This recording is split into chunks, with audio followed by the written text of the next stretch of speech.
test.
Tuesday, March 18, 2020, coming up on Roland Martin Unfiltered. Coronavirus still dominating the coverage. Stock market drops in a huge way. Donald Trump announces the Department of Defense and the Veterans Department, all their assets are going to be used to affect what is happening. Unemployment claims blowing up all across the country. Also, parents are struggling trying to figure out how do you deal with the issue of homeschooling their children, and it's also showing the dramatic gap between what some kids have at home. In fact, in Dallas, 40% of the school kids in Dallas do not have internet at home. Yeah, that's real. We'll talk to Steve Perry about that. Also, y'all know we have crazy-ass white people segment. Watch some little crazy-ass white boy go call a black woman the N-word. All she said was 3 words to her daughter. Get on this. Daughter proceeded to whoop that white boy's ass. Where do y'all see that video? It's time to bring the funk and Roland Martin Unfiltered. Let's go. He's got it. Whatever the miss, he's on it. Whatever it is, he's got the scoop, the fact, the find. And when it breaks, he's right on time. And it's rolling. Best believe he's knowing. Putting it down from sports to news to politics. With entertainment just for kicks, he's rolling. Yeah, it's Uncle Roro, y'all. Yeah, it's Roland Martin, yeah. Rolling with Roland now. He's funk, he's fresh, he's real, the best, you know he's Roland Martin now.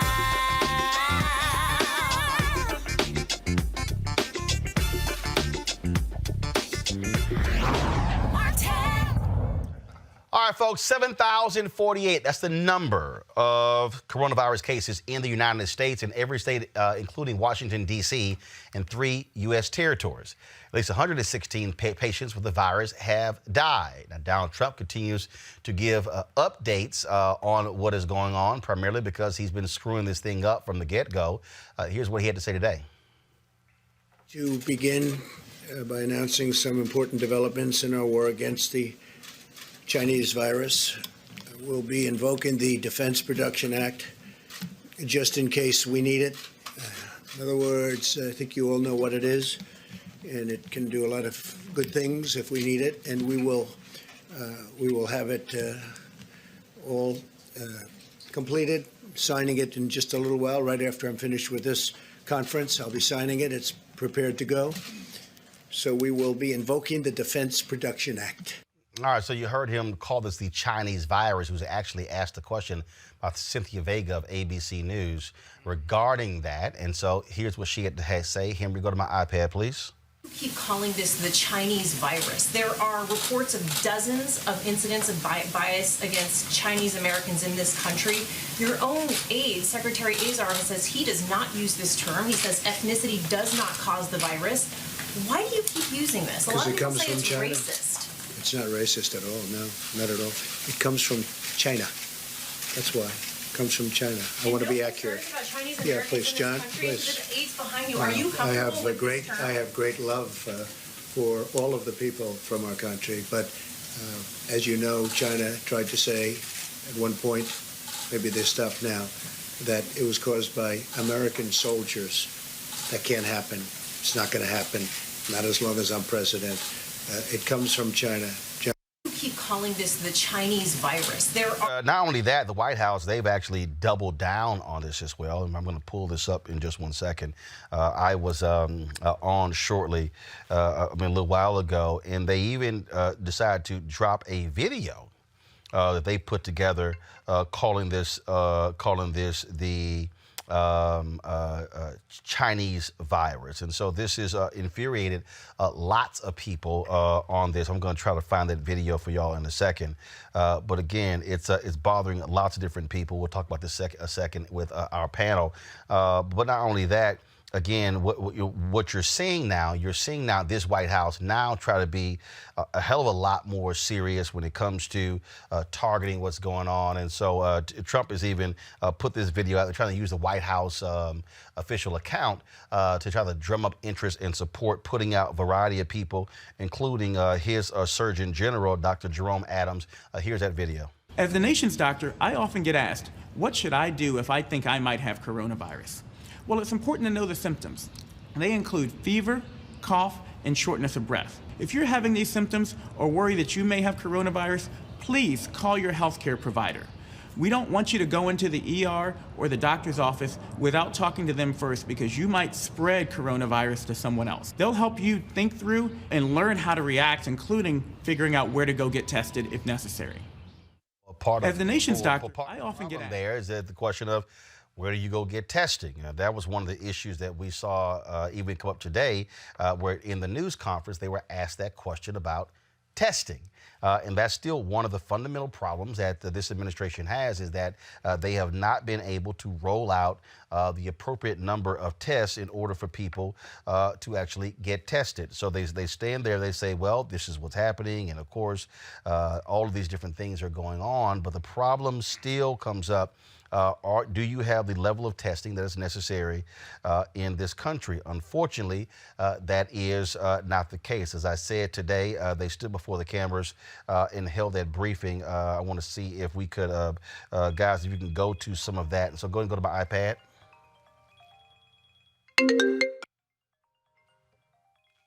All right, so we're sitting here. Let's see if we can pull it up here. So we're trying to do their broadcast, but it has been very interesting in terms of how you've seen this response take place. We're going to have it for a second. Some more of that news conference today from the White House as they're trying to get a handle on it. The Secretary of Defense spoke.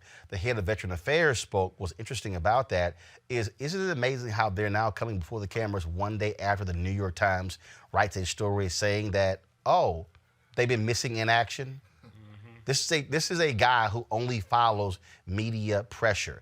That's exactly what happens. All kind of people are trying to send warning signs. Here's a video, a TikTok video, some healthcare workers put out trying to get people to understand what's happening with the coronavirus.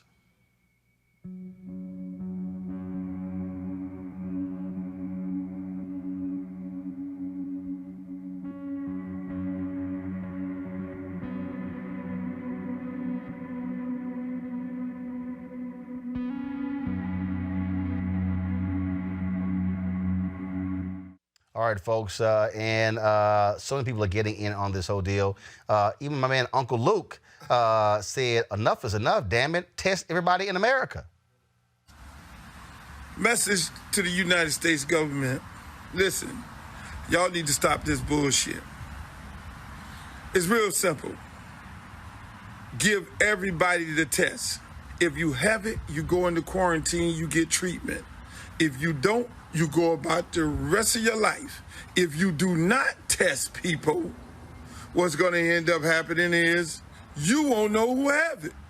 You got people that got it. I'm looking at a video every day of the mayor of Miami, and I know him personally, and he's sitting on there saying he has no symptoms. So you're asking people to go get tested who have symptoms. What about the people who don't have symptoms? Who are walking around, don't even know they have it, and they got it. And they're infecting other people. Just fucking test everybody, Trump, and the rest of you fucking idiots. If you got it, you go in quarantine and you get treatment. If you don't. Sound kind of basic to me. Again, here's the news conference that took place at the White House where Donald Trump was hopefully trying to get people to calm down. But it's amazing every time he talks, stock market keeps going down. So roll some of that news conference. Alabama last year, also a tornado, and then obviously the numerous hurricanes in different locations that were, in some cases, very devastating, and in every case, FEMA came through. This is a very different kind of a work for FEMA, but they will come through, as they always do. We have tremendous people, tremendous talent in FEMA. We're sending, upon request, the 2 hospital ships. They're being prepared right now. They're massive ships. They're the big white ships with the Red Cross on the sides. One is called the Mercy and the other is called the Comfort. And they are in tip-top shape. They soon will be. They're getting ready to come up to New York. I spoke with Governor Cuomo about it. He's excited about it. And I also, we haven't made the final determination as to where it's going to go on the West Coast. The Comfort is located now in San Diego, and it's going to be, we'll be picking the destination fairly shortly. So those 2 ships are being prepared to go, and they can be launched over the next week or so, depending on need. Earlier this week, the first clinical trial of the vaccine candidate for the virus began in Washington State, as you probably know. The genetic sequence of the virus was first published in January, but thanks to the unprecedented partnership between the FDA, NIH, and the private sector, we've reached human trials for the vaccine just 8 weeks later. That's a record by many, many months. It used to take years to do this, and now we did it just in a very short while.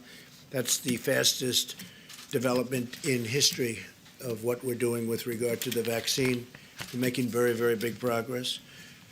Today, I can announce further steps to expand testing capacity. We're working with several groups to determine if the self-swab, a much easier process than the current process that's not very nice to do, I can tell you, because I did it. But we have a current process that's a little bit difficult. If you have it done, the groups are working on determining if a self-swab by an individual is as effective as the other. The other is very effective, very accurate. But we're going to see if we can do a self-swab, which is would be a lot more popular, I can tell you that. So, and that would be administered also. Okay, I've never seen somebody with such limited vocabulary by saying, you know, we got these big white ships. Here's the problem. One of the ships he's saying that that when the Secretary of Defense came up saying we're going to dispatch, it's actually undergoing maintenance right now in Virginia. Y'all, it can't even go out for weeks. See, here's the deal. And this is the problem when Trump talks. He lies so much that you actually can't believe the lie until you verify what he says, because he'll just make it up. Literally, one of the ships that he's talking about is not going to go out. It's literally right now, y'all, undergoing maintenance in Virginia. And they've sent the order down saying, hey, can we speed this whole thing up? The other problem that you're dealing with on this whole deal is when you talk about how they are botching everything. Okay, the New York Times yesterday dropped a story talking about the reason why all of a sudden they are taking this thing so seriously. And that is because of a particular report that was issued that's showing the severity of this problem. Now, what's also crazy here is that, you know, what you're dealing with is that story said that Veterans Affairs, which actually is the backup health system in case the health system crashes, they hadn't even received any orders. The military and the Department of Defense hadn't received any orders. When they dispatched some of the federal government masks, they were already expired. Okay, I'm sorry, who doesn't check the date of the mask before you issue them? This is what you're seeing, people just bungling in operation. And the reason this thing is significant, again, why this matters, we play for you the video of those healthcare workers who were saying, we can't go home. We're trying to protect y'all as well. But here's the other deal. Yesterday, Donald Trump lied again. He said, I've always seen this as a pandemic. This, y'all, is a video posted by Senator Kamala Harris on February 12th, 2020. Let me say this again. This is not a video she posted today trying to slam them. This is a video of a hearing of the Department of Homeland Security that she posted on February 12th. Play it. The American people also, Mr. Chairman, need to hear from the officials who are currently responsible for addressing this. And we need a public hearing with current government officials as soon as possible. It is critical to my state of California. I have spoken with some of the current officials and asked them why they are not here today. And they did not have they did not have a good response for why they are not. In fact, they went on to say, well, we have to take time to prepare talking points. The American people deserve them to be here this morning. Did y'all just hear that? Okay, y'all probably missed that. I want you to play that again. The American people also, Mr. Chairman, need to hear from the officials who are currently responsible for addressing this. And we need a public hearing with current government officials as soon as possible. It is critical to my state of California. I have spoken with some of the current officials and asked them why they are not here today. And they did not have they did not have a good response for why they are not. In fact, they went on to say, well, we have to take time to prepare talking points. The American people deserve them to be here this morning. But he's been on top of this whole deal. If you want to see how also this is just a complete shit show and how Donald Trump literally cannot properly educate Americans, this is today's news conference when he hands the baton to Vice President Mike Pence. I want you to listen to what Mike Pence says in the first 60 seconds. It is as if Trump doesn't have the capacity to read this information himself. Listen. Thank you, Mr. President. The White House Coronavirus Task Force met this morning, and now that we have cases in all 50 states, we're continuing to move out on the President's call to bring the full resources of the federal government, a full partnership with every state and territory, the full power of the American economy to support businesses and families. As the President says to us and every day, we'll do whatever it takes. We're all in this together. Yesterday, the President met with the tourism industry executives and also had an engaging discussion with all the top companies in our industrial and medical supply chain. The President, as you all are aware, also announced today that by mutual consent, the northern border to Canada will be closed to non-essential travel. This does not include essential travel or the transit of goods, but it was through mutual discussion that took place this morning between the President and Prime Minister Trudeau, and the Department of Homeland Security will be effectuating that decision. The President spoke with some of the nation's top business leaders today, again, to speak about the supply chain in the country. For our part, we're going to be conducting a conference call later today with state and local health officials to renew our ongoing commitment of cooperation and collaboration. As the President said last week in signing the Stafford Act, he stood up the National Response Coordination Center, and today at the President's direction, FEMA has gone to level 1. Can y'all just explain to me, I just want to know, can y'all explain to me, what is the purpose of Pence coming up said, the President said this, the President met with, the President met with. He's standing right there. Does he not have the capacity to actually tell us that himself? My panel right now is Scott Bolden, lawyer here in D.C., Eugene Craig Organization.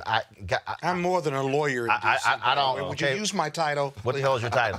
I'm former chair of the NBA Political Action Committee, and I'm a former state chair of the D.C. Democratic Party. Right, that's a whole bunch of formers.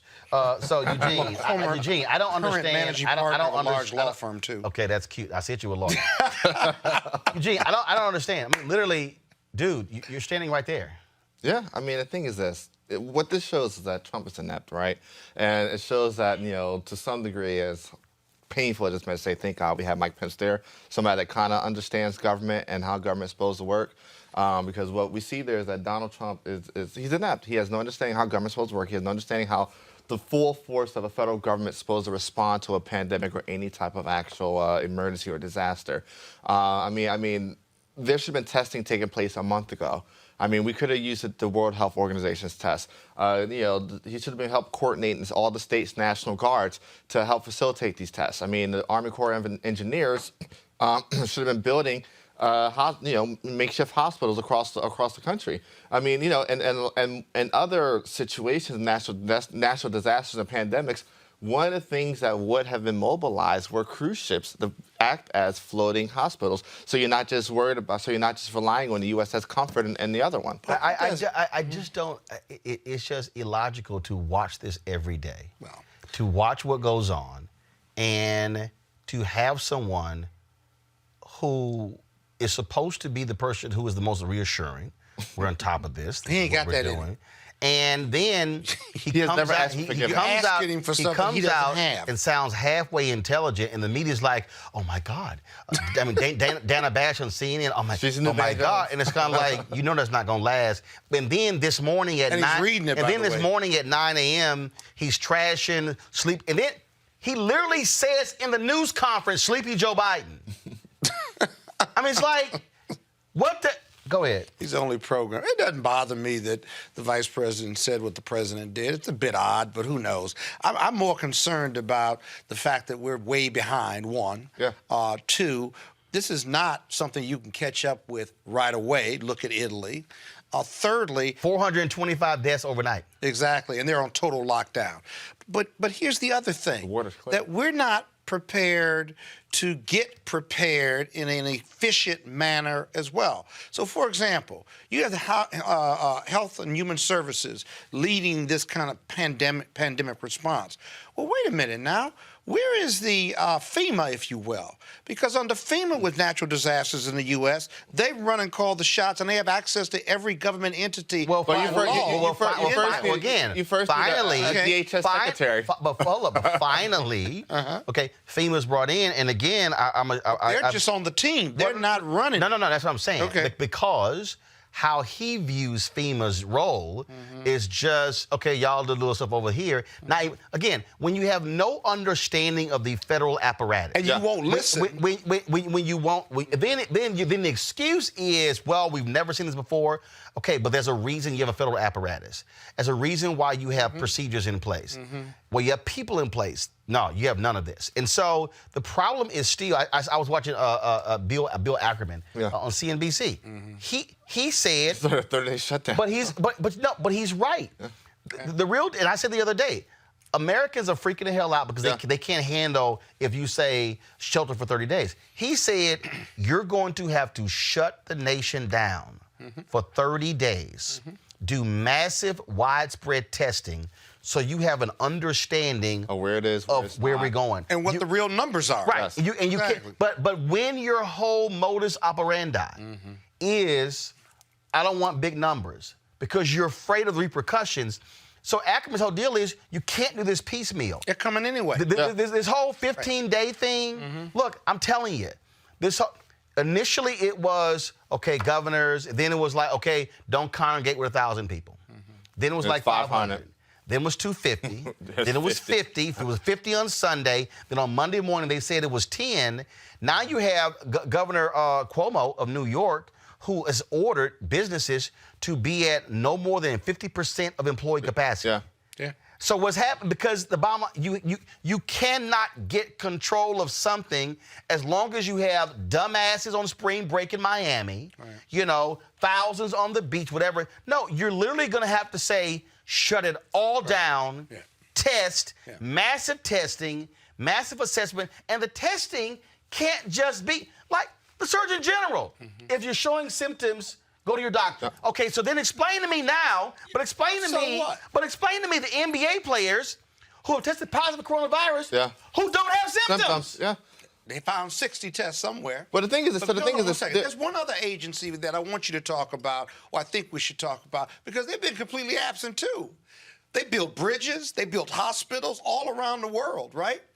The Army Corps of Engineers are capable of addressing this. Okay, but he mentioned it because he mentioned it today only, Eugene, because it was Governor Andrew Cuomo 2 days ago. One more time, somebody that understands the government. Give me the damn Army Corps of Engineers. And who has called out his own National Guard. Right, but that's why. Listen, what you're seeing right now is actually the beauty of the American system, right? The federalism of the American system. Where we have a breakdown in the federal government, you have governors who are, the main over their states stepping up. You have Governor Hogan stepping up. You have Cuomo stepping up. You have Whitmer stepping up. Even DeSantis down in Florida is doing his best to try to control what's going on. And he's attacking them. And he's attacking. He attacked the governor of Michigan. And the thing is this, we have somebody that's inept that does not understand government inside the White House. I mean, the best thing Team Trump could do right now, I'll be honest with you, it's either to put this thing completely in the hands of Vice President Pence or bring in somebody like Barack Obama to actually handle the situation. Because, I mean, because the thing is right now, you can't worry about markets, you got to worry about human life. And right now, he's worried about markets. You need leadership on the ground. For example, a guy like General Onray, who dealt with New Orleans when the floods hit and occurred. Absolutely. And with real leadership and a team that believes in him and have one goal and objective: get it done. But Save people, but when rebuild, you're not, what have you. That type of leadership has been lacking so far from day one in this this administration. pandemic. No one from day one in this administration. that person. And look, I mean, listen, FEMA falls on the DHS. You have an entire hierarchy over at DHS that's obliterated. You have no secretary, no confirmed secretary, no confirmed deputy secretary. They try to throw Cuccinelli in there. The court just said he was illegally appointed. FEMA is the main agency anyway. But here's the piece, though. But again, though, what you have, though, you have so much focus, unfortunately, on what's happening with the stock market. That, to me, is an issue. Bill Spriggs, of course, is AFL-CIO economist, formerly head of the economics department at Howard University. Bill, this is the problem that I have here with this whole deal. The coronavirus, the whole focus has been driven largely by stock market. It hasn't really been a health issue. Now, all of a sudden, we're seeing the economic ramifications, stock market going down. We wiped out all of the stock market gains since Trump has been president. We're now at the levels when Obama left the White House. We're now seeing unemployment numbers, claims blowing up all across the country. They're talking about a $1 trillion infusion.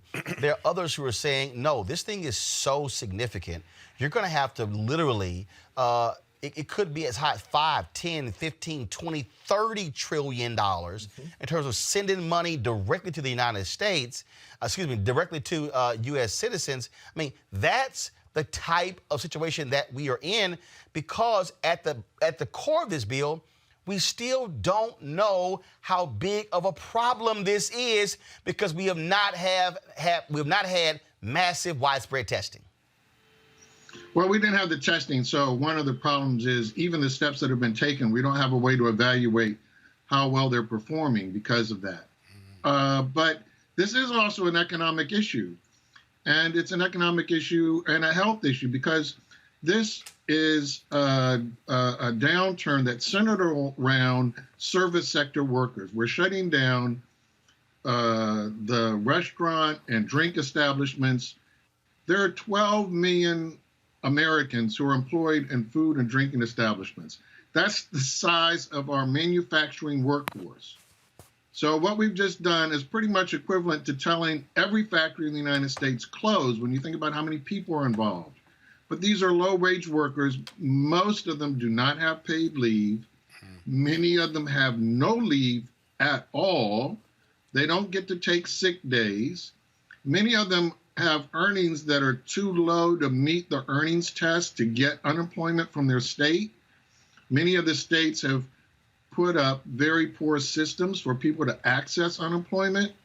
So we're talking about a real catastrophe from a health and economic perspective when you look at the frontline workers who are being affected, and think about the frontline health workers that you are hearing are catching the disease because the hospitals and the administrators fought against implementing OSHA regulations that would ensure that workers would have the proper protection.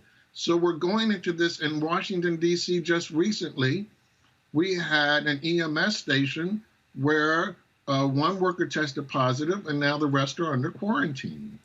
Well, and again, that's where we're struggling in such a huge way, because what people don't understand, when you talk about this whole issue, what people don't have with those resources, when you listen to the Surgeon General say, call your doctor, what in the hell do you do with the people who don't have doctors?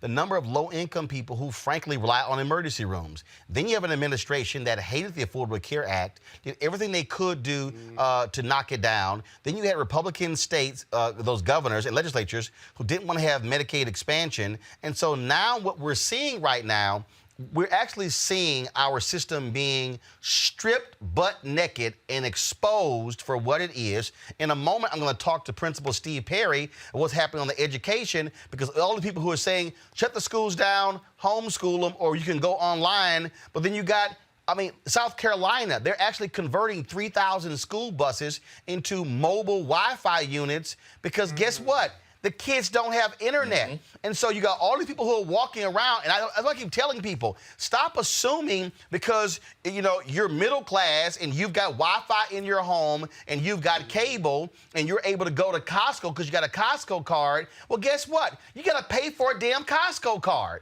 There's a bunch of families who can't even pay for a Costco or a Sam's card, and these people are wondering like, oh, I don't understand what's going on. And so now you have, Bill, calls from people like Mark Cuban. I saw Ali Velsh's show, who was saying this is now, when you have a calamity, now you deal with your structural issues of inequality. And so from your vantage point, how do we do that? Because if you're now talking about dropping $1 and $2 and $5 trillion directly to Americans, how do we now confront what has been a fundamental problem in this country for decades? Well, this is one of the big problems. The Senate just finally, this is Wednesday, they finally signed off on the House bill passed last week to make sure that we would have paid sick days. And this is common sense. The people who are serving you food, they're serving you food, and you don't want them to have a paid sick day. You'd rather have them come to work sick than have them stay home. This is the lunacy, but the Senate and the White House fought against paid sick days for all workers. They limited it so that it's only workers if your establishment has more than 50 workers or fewer than 500. So you left out somewhere between 6 and 19 million Americans who are working and still will not have paid sick leave. But here's the thing, it's crazy, Bill. Okay, so you take, I mean, look, I have a small-owned business. That's what this is. I have 12 employees. So the problem is what you just described, we don't qualify for. And if you look at black-owned businesses, there are 2.6 million black-owned businesses in America. 2.5 million only have one employee. And then look at those 100,000 that have more than one employee. Most of them don't have, frankly, more than 10 employees. So when you start talking about how this impacts different sectors, I mean, these are people making decisions and you're not dealing with true small businesses in America. Well, they aren't, except they write out exceptions. Their way of dealing with it is to say, well, we'll exclude you so you won't have to deal with that.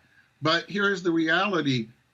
For those small businesses, if you're a restaurant owner and you don't retain your workers and they get let go, when we finally get a hold of the disease, maybe 9 months from now, everything we hope will be back to normal if we're doing the right steps now. Where are you going to find your workers? You let them go. The number one thing is to provide paid sick leave to paid leave for these workers so that they stay attached to their employer so that when things resume, the employer isn't going around saying, now I got to recruit a whole new workforce in order to get myself up and running. Right. This is for the business's protection as much as it is for the workers' protection. Is this also time, Bill? Is this also time to also deal with the fact that you have a lot of these major companies? Again, I'm going to pull an Ali Velshi tweet up in a second where he said, where you have a lot of these CEOs who are making 220 times what an average worker is earning, and now all of a sudden, everybody, Bill, is lining up for a bailout. Airline industry. But Boeing wants a $60 billion bailout when, in fact, Boeing's problem really had to do with the 737 MAX. And so we know what that game is. Now, hotel industry. I was seeing a story where the hotel union said some 700,000 people who work for hotels could be out of jobs. Marriott instituting massive layoffs. I mean, we can go down the line. You got Sheldon Adelson, these casinos who want to bail out. I'm sorry, Sheldon Adelson, you're worth $31 billion. Bail your own ass out.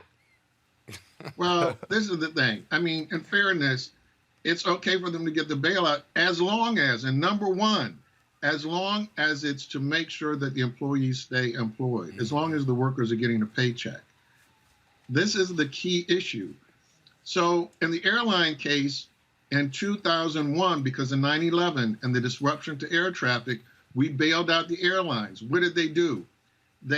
Many of them immediately went into bankruptcy, got rid of their union contracts, got rid of retirement. Workers got nothing. They didn't look out for the workers of the airline industry. And so the airlines are back again, and now they're asking for another bailout, no strings attached. No, I'm sorry. Again. I'm sorry. No, this is where you have to have members of Congress with integrity who say this bill is not going to go forward unless you're protecting workers. If you're Nancy Pelosi, if you're Steny Hoyer, if you're Jim Clyburn, if you're any of them, I don't expect the Republicans to do any of this, but somebody has to say, no. We are not nope, not going to happen again. We're not going to bail these folks out who, again, are screwing the American people, and what they want to do is tide themselves over and, bank that money. I'm sorry, that dog ain't going to hunt. Well, it shouldn't. And as you mentioned, retailers now want a bailout and fairness. Again, in the public interest, we've asked them, please don't open up. Please don't do that. Walmart is the biggest employer in the United States, well over 500 employees. They're the number one group in front of Congress saying, make sure that the paid sick days does not apply to us. These are billionaires, the richest people on the planet, the Walton family. And they're saying, no, we don't want legislation that gives paid sick leave to everybody. And in fact, they accused Congress and the labor unions, oh, you're just using this emergency to get the paid sick days that you've always been arguing for. But we've been arguing for them because we went through H1N1 flu in 2009. We thought we learned our lesson.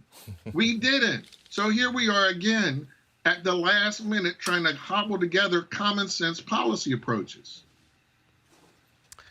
Bill Spriggs, we'll be talking to you a lot more over the next several weeks as we sort of sort this thing out, what is happening economically all across this country. Again, the actions Congress take will go a long way to fixing the system, and so we'll see what happens. Thanks a lot. Thank you. Let's hope that they do focus on workers, because the people who are being hurt are the low-wage workers that normally get ignored by everybody whenever there's economic policy. All right, Bill Spriggs, we appreciate it. Thanks a lot. Folks, education is also a huge issue. You got parents who are now trying to figure out, some who are going into work, now others who are at home. What do you do with your kids when schools have shut down? Universities and high schools, middle schools, elementary schools are saying they're going to go to distance learning online. But what happens when you're at home and you don't have the internet? Joining us right now is Principal Steve Perry of Capital Prep. Steve, glad to have you here. I was reading this story, Dallas Independent School District. They were talking about this here.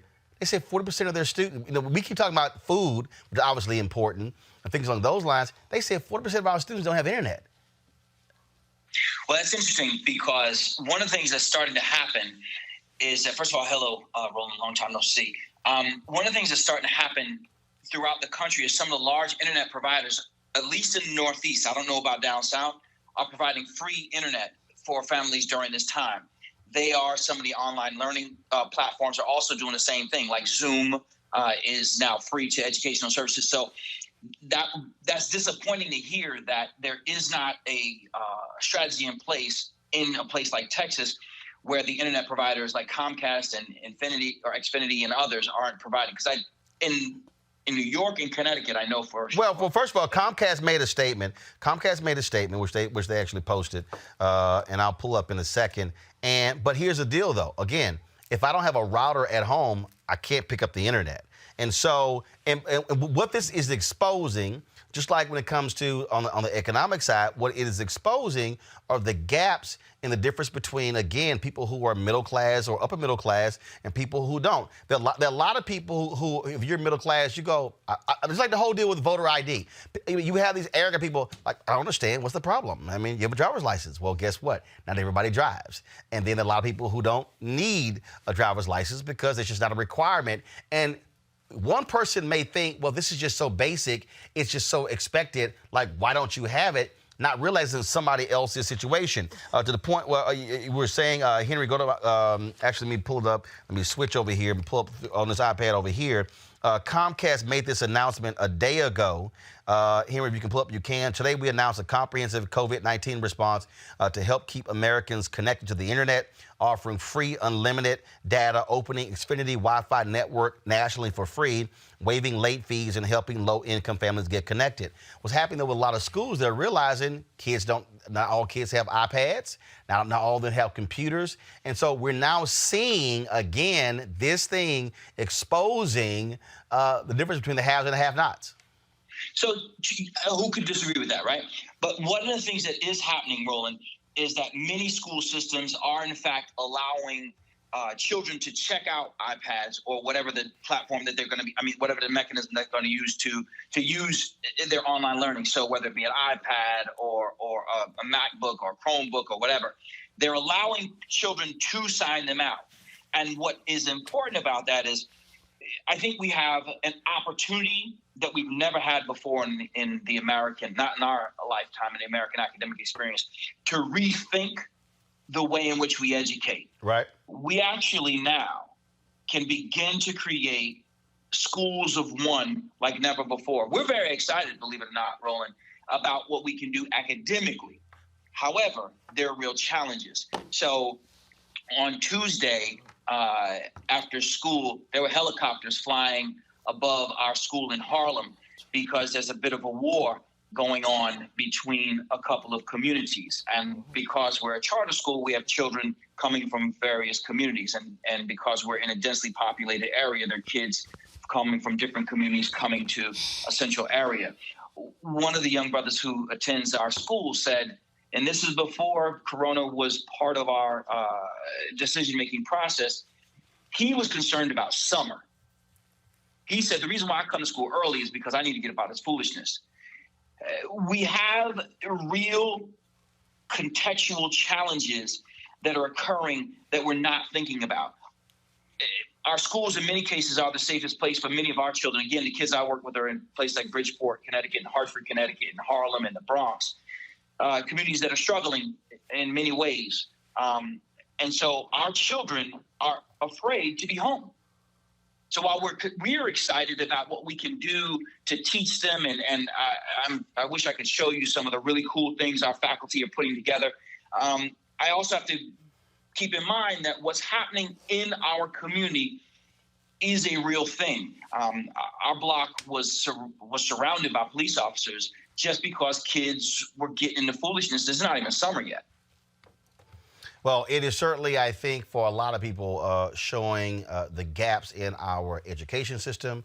Our income system is showing the gaps in employment, in healthcare, and in moments like this. And I would hope you have people who are not just focused on the short term, but realize that, hey, this is one of those opportunities that you can use to actually deal with some of the larger issues. I said this, same thing, if you read Ron Susskind's book, Confidence Man, talking about the economic team of President Barack Obama, he said that he actually had on his campaign team, he had an A team, but when he got to the White House, he chose the B team versus the A team. Here's an opportunity where we need our big thinkers to say, how can we deal with some of the structural issues when you have this sort of calamity?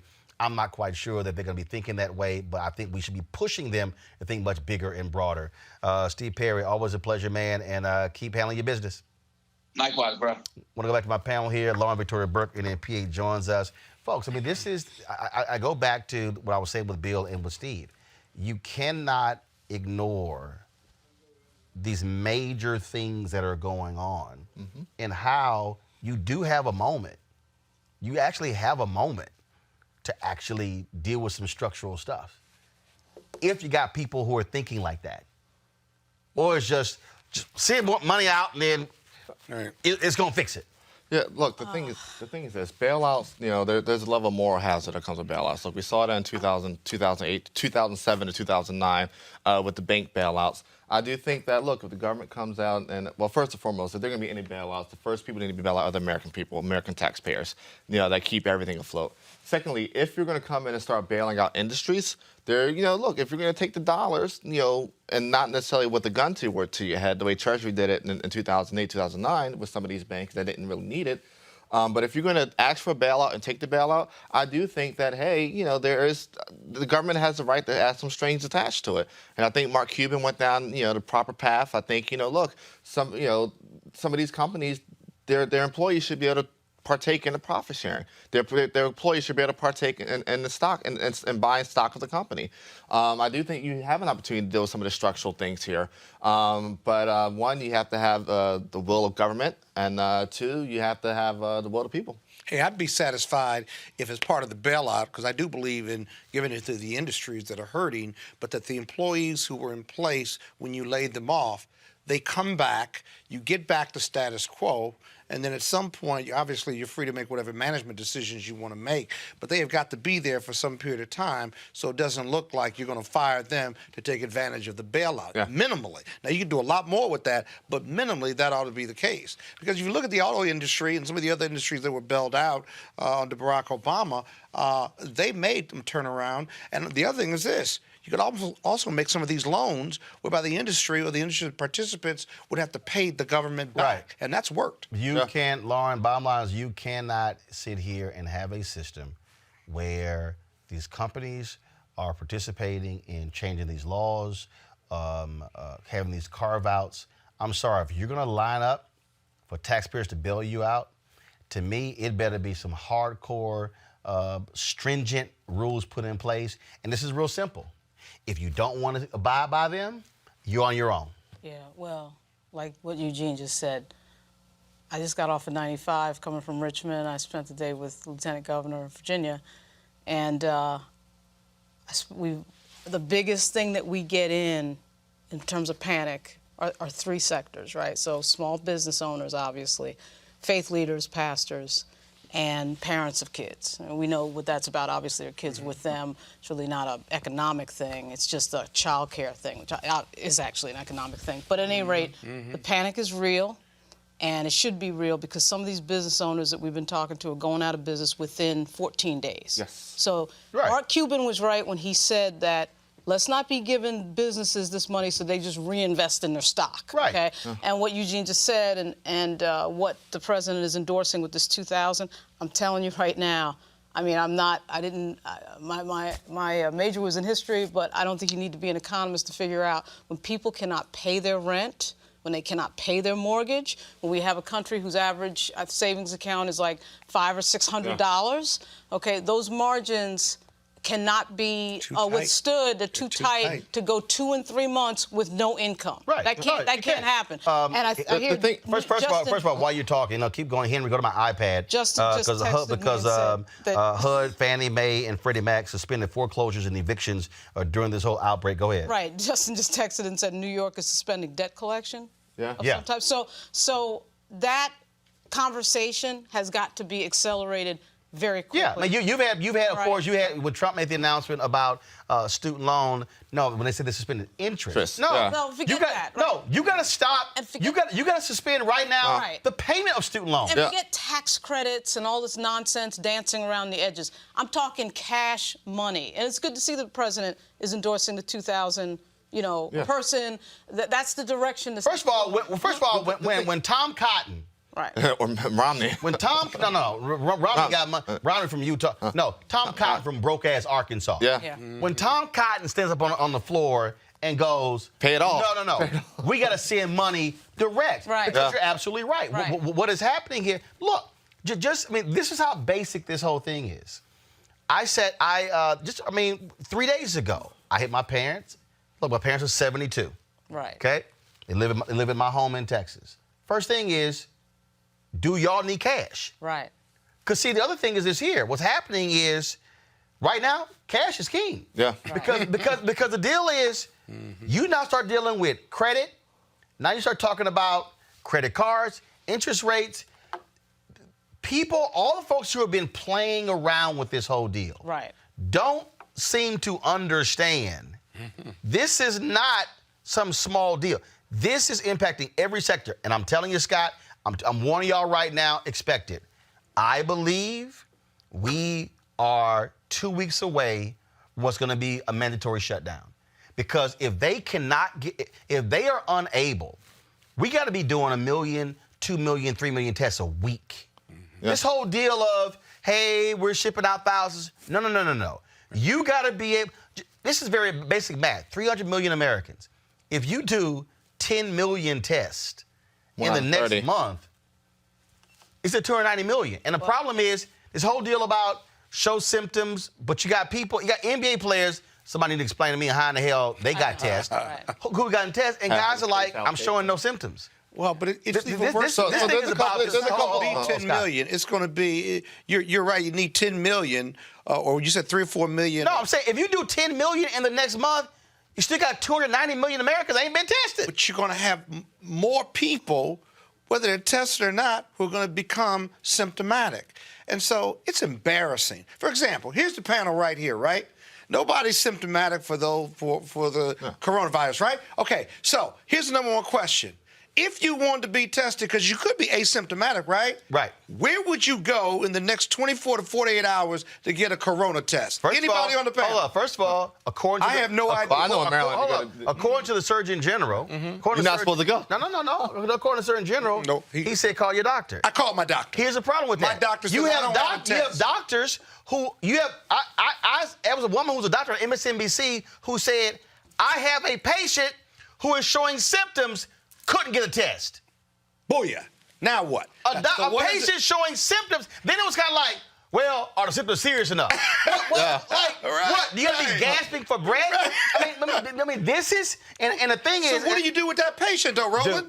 What do you do? Basically, what their deal is, self-quarantine and hope that shit go away. Take some Tamiflu and sit tight. Cuomo's scenario with the doubling of the people who, of course, have been diagnosed, which, of course, we don't know about the unknown, the untested, and his conversation that he's been having now for a week about the hospitals being overwhelmed. Yeah, that's a real thing. Is a real serious scenario that could actually happen, and the fact that he's talking about that and locking down and having a shelter in place in New York City, I still can't believe it's in New York that they shut down the bars. Yeah. He shut down the shelter in place last night. Okay. And the restaurants and bars are shut down here in D.C. too. The point is to get back to the sense of urgency. I know he has a really marked sense of urgency. He does. Governor Inslee in Washington State. Hogan in Maryland. And actually, and now we know apparently what happened in Washington State. The reason that thing blew up because the CDC, with examination, they realized there were workers who were working at multiple old folks' homes. Right. And so the reason that thing hopped from place to place because the workers were actually moving from place to place. But the sense of urgency that Hogan and Cuomo have, that has to be nationwide. Right, but it has to be on a federal level, but you have somebody who's playing games with, and again, this is not picking on people who are young, but I was reading this story, I think it was in Wyoming. There are 3 cases. Let's pick on all 3 people who are under 30 years old. Right. Yeah. All right, so CBS News went out and did some interviews down in Miami. Y'all want to see stupid? I get corona. At the end of the day, I'm not going to let it stop me from partying. You know, we've been waiting for Miami spring break for a while. About 2 months we've had this trip planned. 2-3 months. So we're just out here having a good time. Whatever happens, happens. Like, it's really messing up with my spring break. What is there to do here other than go to the bars or the beach, and they're closing all of it? It's really messing up. I think they're blowing it way out of proportion. I think it's doing way too much. Doing us bad. We need a refund. This virus ain't that serious. It's more serious things out there like hunger and poverty, and we need to address that. Yeah, I mean, we planned this a long time ago, and it was kind of up in the air if we still go, but like we're here. I just turned 21 this year, so I'm here to party, so it's kind of disappointing, but we're just making the most of it. We met these other people in our little Airbnb spot, so we're just hanging out with them and trying to get drunk before everything closes. I mean, it sucks, but we're gonna make the best of it. We're enjoying ourselves. It sucks, and I'm from New Orleans, so this really sucks. However, we're gonna enjoy ourselves. We having day parties all day. It's my birthday, St. Patrick's Day. Turn up. We're just trying to roll with the boy. We're just living for the moment. We're just gonna do what happens when it happens. When stuff closes, we're gonna do it when it closes. But besides that, we're just trying to have the best trip we can. Okay, y'all. You heard the one person say, we met some people in the Airbnb and we're just hanging together. You don't know where in the hell they came from. You don't know what they got. And all those people are going home. Yeah. Hey, no parole anywhere. Not a parole anywhere. And they may have more situations than just coronavirus. Party, man. We're just going to party until they shut it down. And look. And if it gets rough, it gets rough. Go ahead. But the thing is this, right? The thing is this. You got to get people tested. You know, I think those folks shouldn't be allowed. They shouldn't. Where? Tell me where to go to get a test. Well, look, I know where to go in Maryland, but I know. The governor, he's taking. Listen, we have a good, competent governor in Maryland. Well, same thing. First of all, I would say Inslee in Washington State, Cuomo in New York, Hogan in Maryland, the woman who was in Michigan. Governors across the country are stepping up, but this still goes back to a federal response. Go back to leadership. Here's the videos that folks put together. Again, just so you understand the response of Trump from one point to the other. Then you get the folks at Fox News, which is a whole different world. Y'all go ahead and play this video. Play this video showing you, again, the disparity in the responses. This is yet another attempt to impeach the president.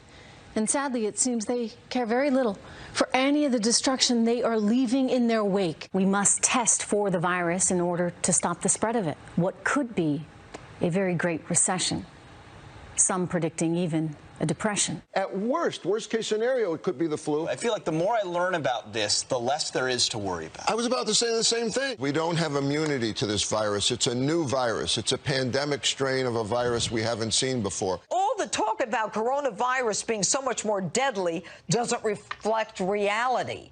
Without a vaccine, the flu would be far more deadly. We are facing an incredibly contagious and dangerous virus that is moving across the world from one hotspot to another. We're going to call out anyone and everyone who's using this virus as a political weapon against the president. The standard flu every single year kills tens of thousands of Americans. We are now entering what will be the crucial defining 15-day period as it relates to this virus, where we must slow the spread of coronavirus. It's actually the safest time to fly. Everyone I know that's flying right now, terminals are pretty much dead. We have a responsibility to slow down this virus and to think of other people during this time. And so if you can keep your distance and prevent someone from getting close to you that might be sick, you could save your family, you can save the elderly, and help our country as a nation. It is absolutely disgusting that Democrats are seeking to use this complex virus to score cheap political points. This dangerous health crisis could dovetail quickly into a political crisis, already feeling economic ramifications of it all. Here's what I think would happen. I think Suzanne Scott, the CEO of Fox News, had a meeting and say, dumbasses, our audience, they're the ones who are most vulnerable. Take this seriously. That's what I think what you're seeing. When we talk about taking it seriously as well, we finally, again, I told you a day after the New York Times dropped the story, all of a sudden the Secretary of Defense comes out of hiding. Secretary of Veteran Affairs comes out of hiding, and then they came to the podium today. I'm just saying, you finally figured out they work for the administration, Donald Trump. Watch this.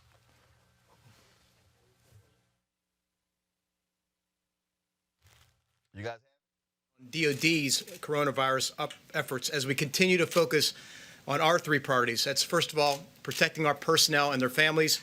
Second, safeguarding our national security mission capabilities.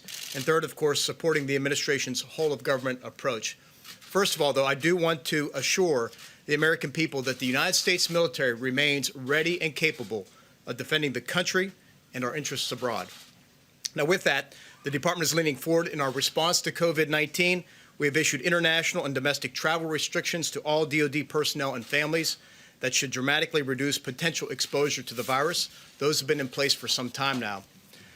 As I announced yesterday, the Department of Defense will make available up to 5 million N95 respirator masks and other personal protective equipment from our own strategic reserves to the Department of Health and Human Services for distribution. The first 1 million masks will be available immediately. We are also prepared to distribute to HHS up to 2,000 operational deployable ventilators for use as needed.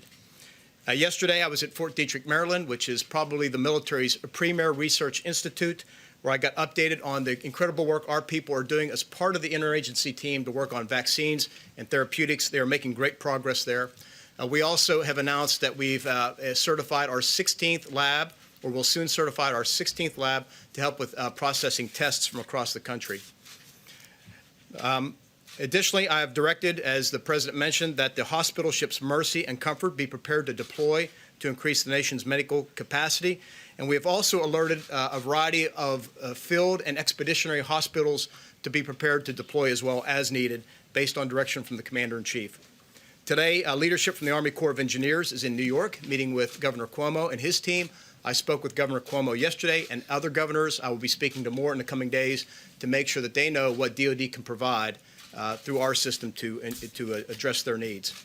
In my conversations with governors and members of Congress about DoD's resources, I've made it clear that we will continue to support the administration's comprehensive efforts and the country every step of the way while ensuring our nation's security remains the top priority. I want to conclude by thanking again all of our service members and their families who have been affected by this outbreak. They are all great heroes. We are continuing to support them throughout this. We are all in this together. Thank you all very much. Thank you very much. All right, folks, very few African Americans serving in the military have ever had 4 stars on their shoulders. My next guest, he is one of them. He was the first leader of AFRICOM, that command when it was started under President George H.W. Bush. General Kip Ward joins us right now. General, glad to have you here. You heard the Secretary of Defense there. General, look, you've had to deal with these issues, being over AFRICOM, dealing with the issues with Ebola and other issues happening all across the globe. Explain to the audience really being in the room, how the military operates when something like this here. This is a national security issue as well. You know, how do you mobilize? We heard that in the military, look, that they've canceled all domestic international flight, allowing people to stay where they are. So give us a sense of how the military is operating and thinking right now. Good evening, Roland, and thanks for inviting me to participate this evening. A couple of dimensions that we want to consider here. First of all, you know, the military, as the Department of Defense and all of its entities, has this primary mission, obviously, of safeguarding our nation's security, both at home and abroad, in varying ways. As a brigade commander, for instance, I deployed my brigade to Florida for Operation Hurricane Andrew relief because our citizens at home needed the support that we, the military, could provide. The second, and I'll go back into more of that in a bit, and the second dimension is that as a citizen, we too are subjected to the same sorts of things that every American citizen is subjected to, be it at home or abroad. And so doing the things that are prudent measures that every citizen would do, that is also a part of this dynamic. So when you look at the specifics of the reaction, the activity being undertaken by the military, candidly at this point, my understanding is that you have as well. I'm not deeply involved in this at this time, but understanding the processes from the standpoint of what you do to protect the force. And those are the things that are common things that are being done by every American citizen that candidly are our first line of defense when it comes to protecting ourselves from COVID-19, this spread of this virus. And then secondly, the things that can be done by the military as an institution of our federal government that will support the efforts of our other agencies, local, state governments, with respect to being able to respond, address contingencies as they arise. And in this particular situation, we're learning things every day, and then being able to present these sorts of contingencies, alternatives to the decision maker such that those resources can be brought to bear if needed, where needed, and in a timely way. When we hear people say the military should be dispatched, National Guard should be dispatched, if that's the case, how are they used? Used to do what? The dispatch of the National Guard, obviously, in our system, those forces belong to state governors. And as you indicated, and I've heard, many of the state governors are in fact dispatching and using those National Guard forces to do a multitude of things. It could be assisting the state and local authorities to do things such as distribution of food, other material that help to abate the crisis. They could be used to help transport, provide logistics. It's basically in logistics support, and in some cases, potentially to provide a security umbrella for the conduct of other activities under the direction of the state and local officials when it comes to the National Guard. And at this point in time, it is the National Guard who is under the jurisdiction of the governors and the territorial entities to provide that type of support. And it's wholly appropriate that governors take their National Guard outfits and provide that type of logistical support in order to support the activities of their state and local entities. We heard them talking about the Defense Production Act and then what that does to free up. Can you explain again for the audience who doesn't know anything about the Defense Production Act, what that even does?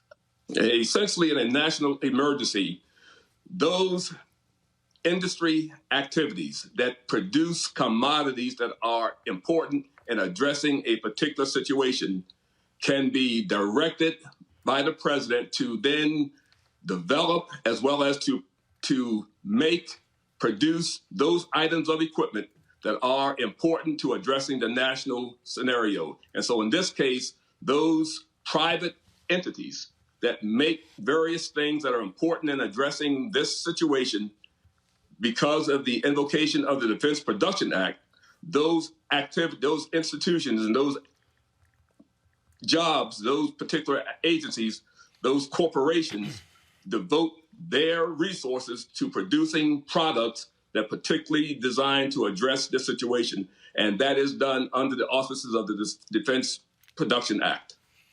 Hey, General Ward, this is A. Scott Bolden. Good seeing you again. I hope you're doing well. My question has to do with what we're not seeing.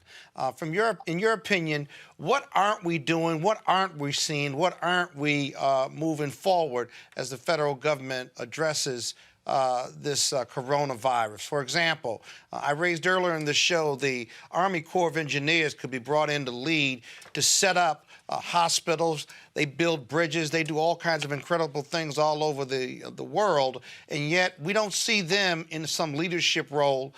We don't see FEMA in some leadership role. I know you've got some experience with working with FEMA. And so what aren't we doing, and why aren't those agencies leading, or why aren't we hearing about them? Yeah. Hi. Hello there, Scott. And two things that we need to understand about that process.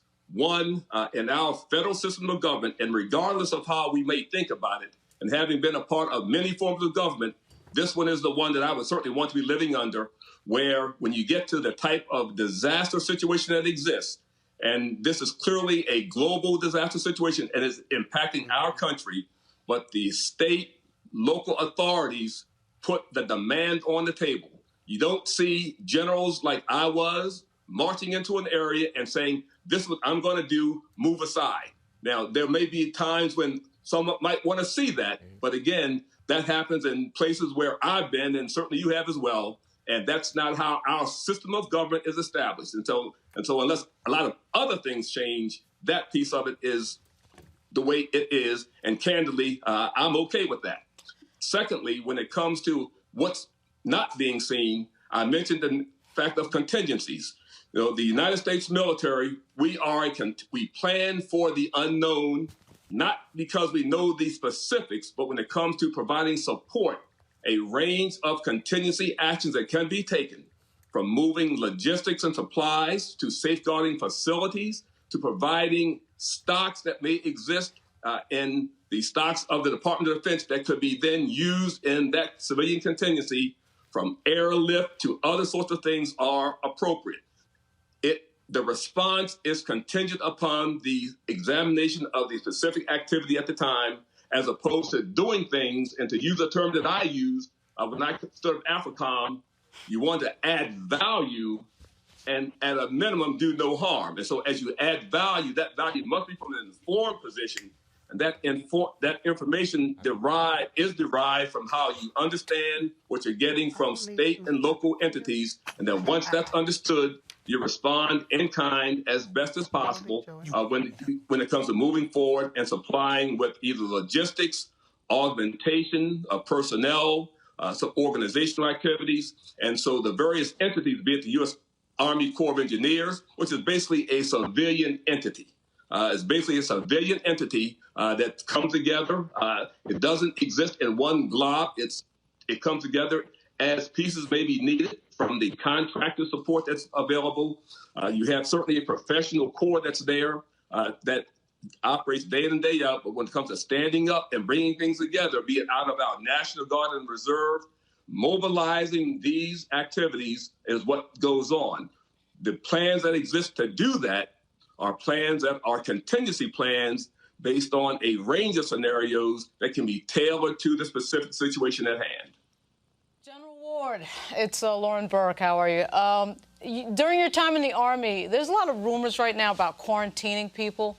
I don't know whether they're true or not. It might be the Russians playing around with us.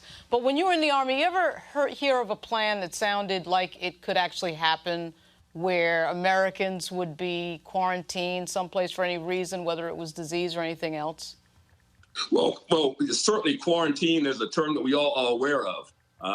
There is, from the standpoint of my specific understanding, a quarantine for the sake of quarantine isn't something that was done. You have a circumstance or a situation where to safeguard, to prevent, that certainly is there. But no, I've not been apprised of any specific situation whereby you quarantine for the sake of quarantine, other than some existential situation that exists that makes quarantine a very valid course of action to be taken, as would be potentially the case here.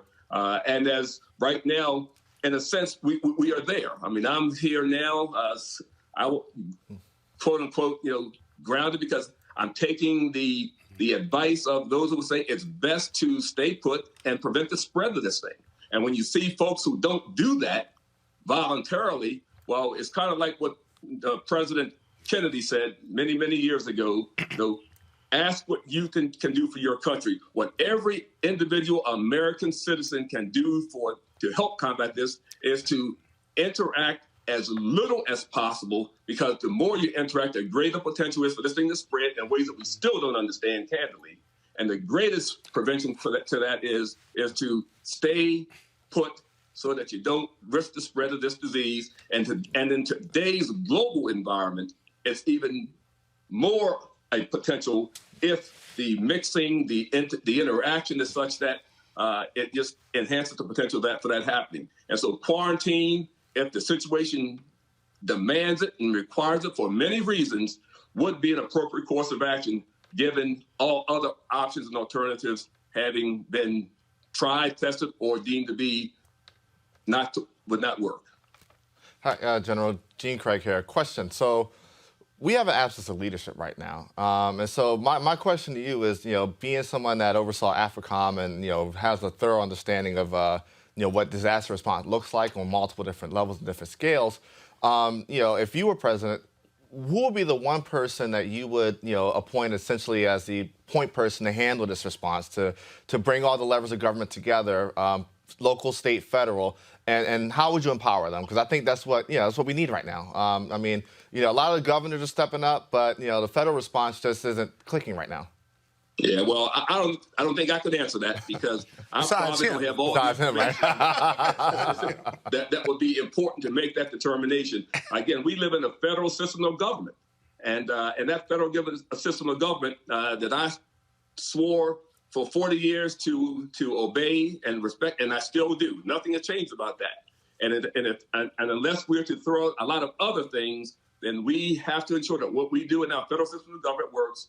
And in these cases, and it is truly a national scenario, but our state, local authorities that are backdropped and supported by our federal response capabilities and resources are where we ought to be, and collaborating and cooperating and discussing so that things are known, facts are known as best as we can, because there is no 100% guarantee of any day. These things are changing daily. And one of the, I guess I'll call it one of our axioms that we use in the military, no plan survives once you cross the line of departure. So what we were thinking last week is different than what's happening today, and will be different than what goes on tomorrow. And so to be wedded to a particular thing because it was what it was a week ago is candidly reduces your ability to respond. You respond to the scenario as it changes, doing your very best to be out in front of it and doing those proactive things as best as you can determine will support where you are and where you want to go. And so for me, who that person might be, again, not in a position to say. The involvement of the team is important, and listening to what the team brings to the table from the varying perspectives to make a decision is where we are, and I'd probably be on the side of moving forward. General, I do have to ask you this here. Speed matters. Look, you served in the military. You know what happens when people wait. You know what happens on the battlefield when folks say, well, no, let's do this 48 hours from now as opposed to do it now. It sort of sometimes it works both ways. You got to have enough time to get your troops prepared, have your logistics in place, your supply lines to be able to execute something. But when you look at something along those like this here, when you look at a video, and guys, go ahead and play that video again. This was February 12th of this year. And there was a coronavirus hearing in the Department of Homeland Security. And Senator Kamala Harris put this video on her Twitter feed on February 12th, 2020. I want you to listen to this, and we'll talk about today being almost a month later. Guys, go ahead and play that. The American people also, Mr. Chairman, need to hear from the officials who are currently responsible for addressing this. And we need a public hearing with current government officials as soon as possible. It is critical to my state of California. I have spoken with some of the current officials and asked them why they are not here today, and they did not have a good response for why they are not. In fact, they went on to say, well, we have to take time to prepare talking points. The American people deserve them to be here this morning.